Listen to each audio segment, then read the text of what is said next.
start, but we're going to get started, so find a seat if you haven't. Thanks for joining us today for this special session of the Salt Lake City Council. We are here today to review proposed state legislation that would take away a core city function. That's the city's land use authority in the Northwest Quadrant. The state bill in its draft form creates a governance board with broad authority and limited city participation and no final accountability from city elected officials.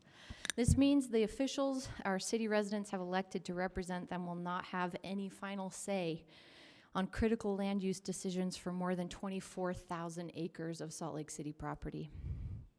That's more than 1/3 of our city. For 2 years, the city's been working in good faith with the state and private property owners to develop an infrastructure backbone to serve both the new prison and allow for expansion into a business area. We've enacted a master plan, determined zoning, and established a redevelopment project area, all with the support of private property owners. In our work session today, we'll hear more about the state proposal that was just unveiled yesterday. And in the end, we will continue to work with the state to create more appropriate legislation that respects local control and keeps development moving forward. So with that, I should open my packet and see who's going to come sit before us, but I'm pretty sure our Director of Economic Development, Laura Fritz, our Director of Planning, Nick Norris. I actually don't have an agenda. Tammy Hunsaker from the Redevelopment Agency, you're not joining us. Anyone else, Laura? Director Fritz? I don't know if anyone from your staff is. I don't have a printed agenda. We're going to look it up online, and we'll let you know who else is sitting with you. But with that, Director Fritz, if you were planning to begin. I'll be happy to begin. Thank you, Madam Chairwoman and members of the council. Interesting time to be with you today. So wanted to share with you, I think the best way to fully understand where we're going is to take a moment and really reflect upon the work that has been done over the last 2 years. Because I think that since the prison's been announced, there's been a lot of work that has been done by the city preparing for the opportunity for development. And so let's start with a few of those items. The first being on August 16th, you adopted a master plan. The Northwest Quadrant Master Plan establishes future land use, including the development area, development buffer, and a natural area for conservation. This was negotiated between private property owners and our NGOs in the community. On October of 2017 through February of this year, we completed zoning amendments, and those zoning amendments were adopted to facilitate the implementation of light manufacturing and uses that support the idea of an inland port. So the city has always been prepared to be a partner in making sure that we could do an inland port. In January 9th, the CRA was adopted. The community reinvestment area allows us to facilitate the use of tax increment for project area development. And this particular CRA was looked at for the north part of I-80. While we were doing the planning for north of I-80, we've always been mindful of a vision of 2 economic nodes, to be able to have 2 hubs of economic activity based on the intermodal facility around Union Pacific. We're looking forward to coming back and continuing a conversation about how to make sure that the development that happens on the south side is as equitable as it is on the north side. In January of 2018, we also completed the interlocal agreement. The interlocal agreement said that any new tax increment, so new value that's created in the Northwest Quadrant, would be captured by the city, transferred to the redevelopment agency for 3 specific uses, that being infrastructure, fill, and the idea of incentives for businesses to come here if appropriate. Last but not least, we have completed development agreements. Those development agreements are with 2 of the main private property owners to the north of I-80, and they have the majority of the land holdings in this area. The agreements vest the property owners in land use, zoning, and the process for eligible uses of utilizing that tax increment, that new value, within the project area. But Nick kindly reminded me today that a lot more work has been done. And so Nick, do you want to talk about some of the other things that have been completed? Yeah, and I'm gonna talk about this in scope of the bill and what it means by land use, particularly the appeal authority section 4 of that code, because it does impact long-standing land use decisions that the city has made. That goes back for as long as this area has been part of the city. So the map on this up on the screen, the area in purple is the jurisdictional land identified in the bill, and gives you an idea of how extensive that is. As was mentioned, it's over a third of the total land area of the city. A large amount of that land that's been developed for decades, many of which have been subject to plan developments and development agreements. One of the important aspects of this appeal authority section is that it basically gives this port authority the ability to hear appeals of land use decisions, not just legislative land use decisions or administrative, all land use decisions. And it's important to note that in the eyes of state code, what constitutes a land use decision? We talk a lot about it being zoning, but it is more than zoning. By definition, it is, and I'll quote this definition from state code, a land use decision is a final action of a land use authority or appeal authority regarding a land use permit, land use application, or the enforcement of a land use regulation, land use permit, or development agreement. What that means is our day-to-day administration of our development codes suddenly become under the jurisdiction of this appeal authority. That's issuing building permits, that's right-of-way permits, utility connections, applying the fire code, applying the building code, subdividing land, all of these things that are essential core city functions that we have a long history of administering and implementing in this city. The other part that I left out of that is that a land use regulation also includes fees associated with a land use application. So those fees associated with building permit fees, subdivision fees, etc., can be appealed as well under this authority, which clearly has a different impact on the city than just simply, well, not just simply, but just dealing with land use regulations as well. And so those were recent changes to state code that went into effect last year that changed those definitions. And it's a really important thing to consider is that it's not just zoning that we're talking about. It is basically any activity associated with the development of land that the city currently administers. I think it's also important to note with the appeal authority in the bill that there's no real clarity on that process. Is it a de novo process, or is it a review of the record that established the land use decision? There does not appear to be any sort of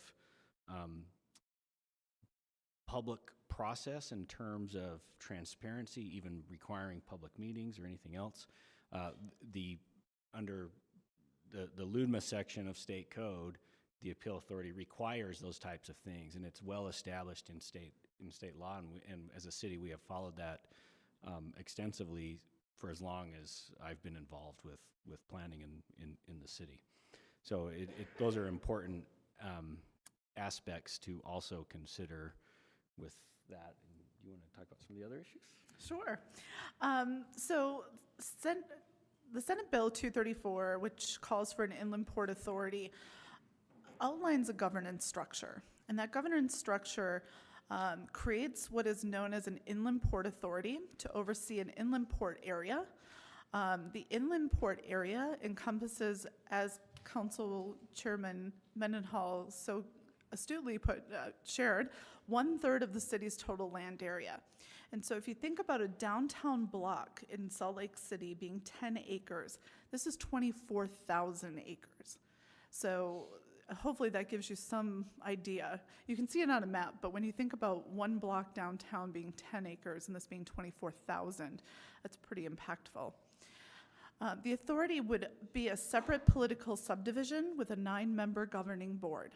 The city would have 3 seats on that board, 2 that would be appointed by the mayor, 1 of which has to be a member of the Airport Advisory Board. The second would be, or the third position would be adopted by the city council. So it calls for 2 appointed by the mayor, 1 that has to be from the Airport Advisory Board, and then 1 from the city council. By November 1st of 2018, this Port Authority must hire an executive director to manage and oversee the day-to-day operations. Along with other duties and powers assigned by the bill, the authority has, and I'm going to quote right out of the bill, exclusive jurisdiction, responsibility, and power to coordinate the efforts of all applicable state and local government entities, property owners, and other private parties and other stakeholders too. Pretty powerful. There are 3 areas that they are going to focus on. The first being development of a business plan. 2, facilitate, plan, and develop, as well as maintain an inland port. And 3 is establish a foreign trade zone. And I'm going to come back and talk about that toward the end.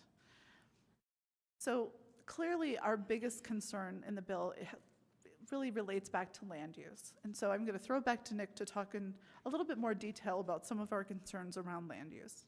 And I think I've touched on most of those, but if you guys have any kinds of questions about what land use means in terms of the state code and how that impacts the city directly, then be glad to entertain those. Do you have anything else to add? Looks like we can keep on. Continue on, thank you. Nick, do you think it would be helpful to sort of talk about the panel that's being proposed versus the way the city operates today? Yeah, I think getting back to the appeals section is that this Port Authority has the ability to determine who that appeal body is. It can be themselves. It could be somebody that they choose to hire. It could be their staff because they have the ability to delegate any of their authority to whatever staff they may end up having. One of the key points of that is that they also, because this would authorize them to own land, they could become an adversely impacted land person under the eyes of this bill, meaning they can appeal to themselves land use related decisions. So that I think about that. The whole idea of having an appeal authority is to set up a quasi-judicial system that will apply the law fairly and equally and make sure substantial justice is done. And it's hard to see how that can happen when the potential person appealing a decision also gets to decide the outcome of that appeal.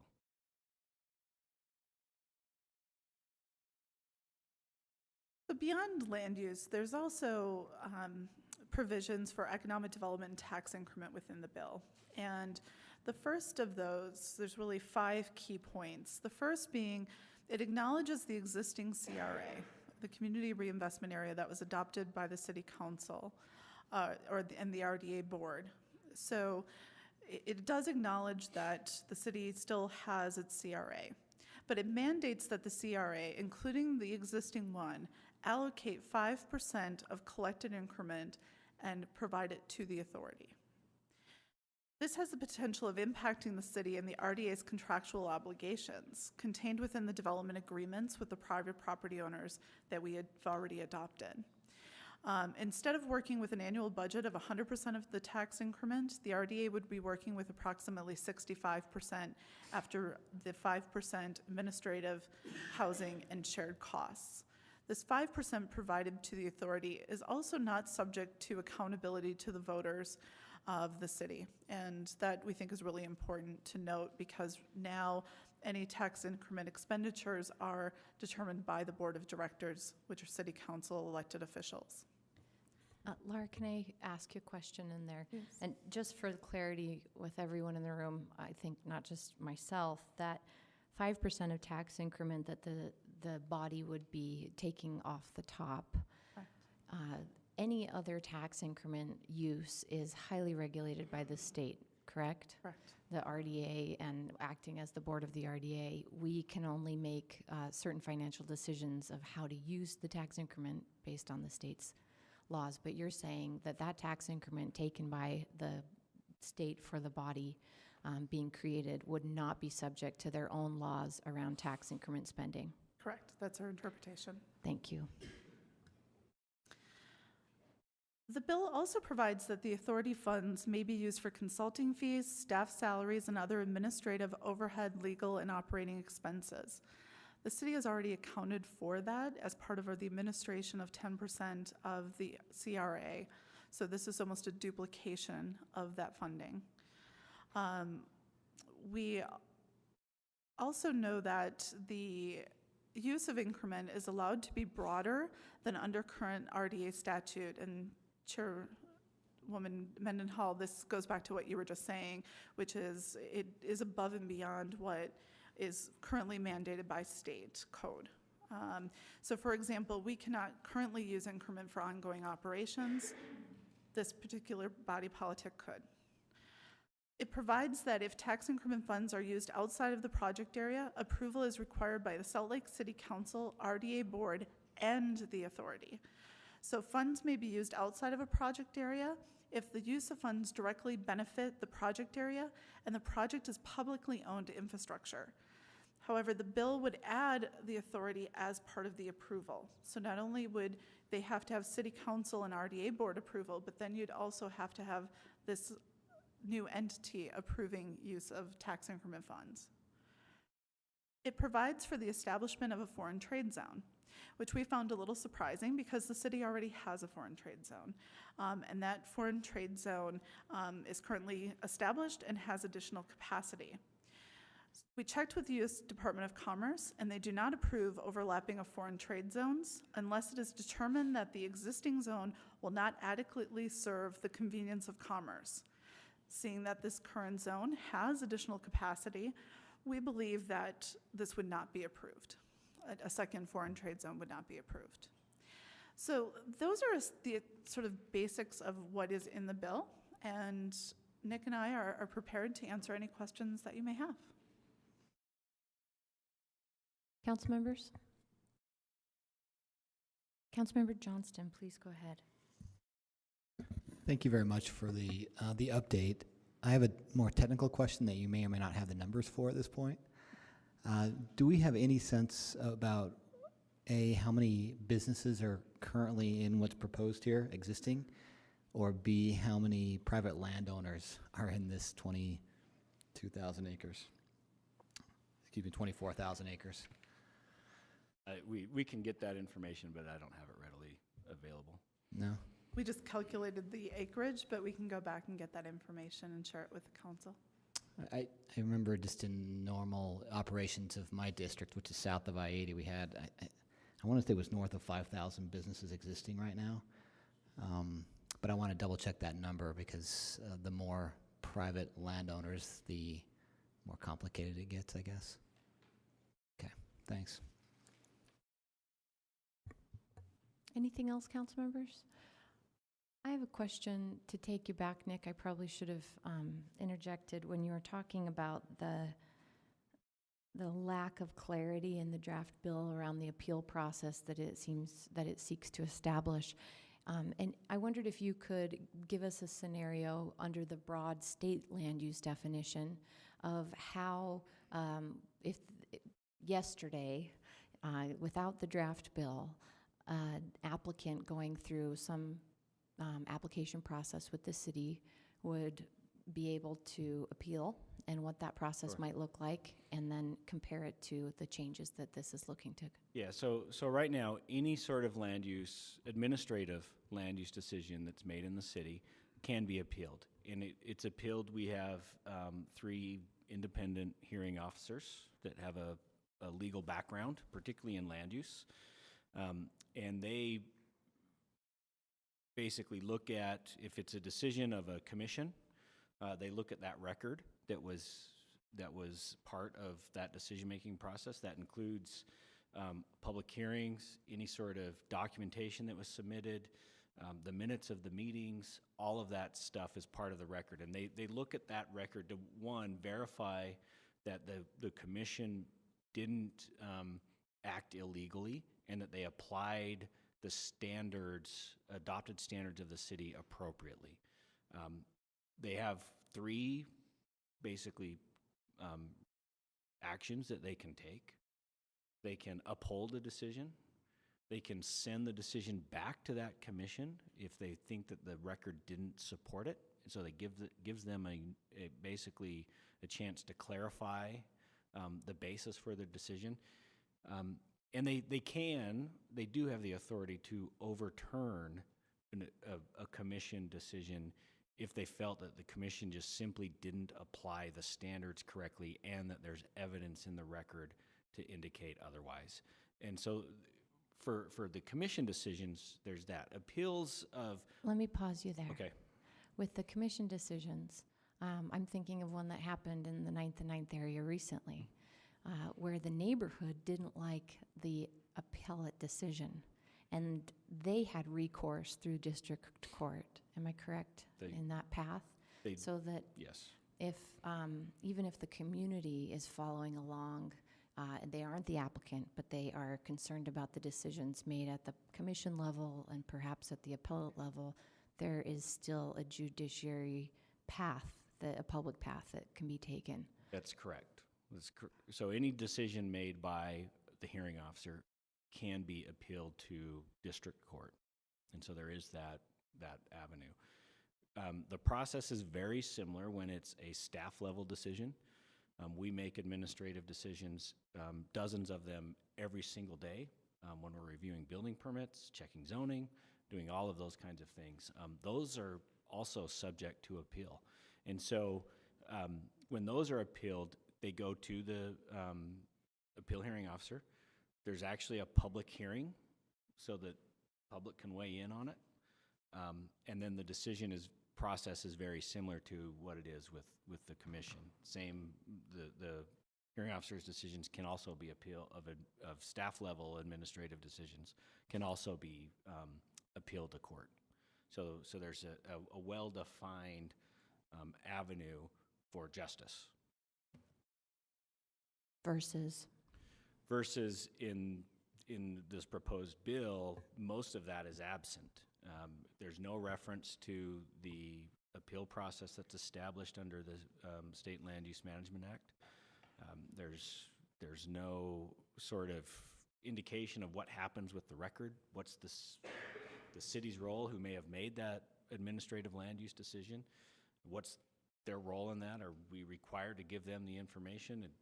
They're not, the appeal authority isn't even required to consider information, really. There's nothing in the bill that says what they are supposed to review to make sure that a decision was just.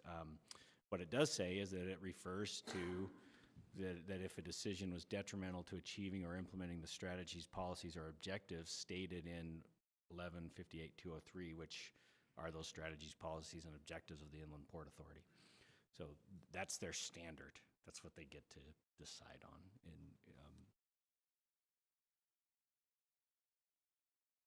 Thanks, Nick. Anything else, council members? It's a brief meeting.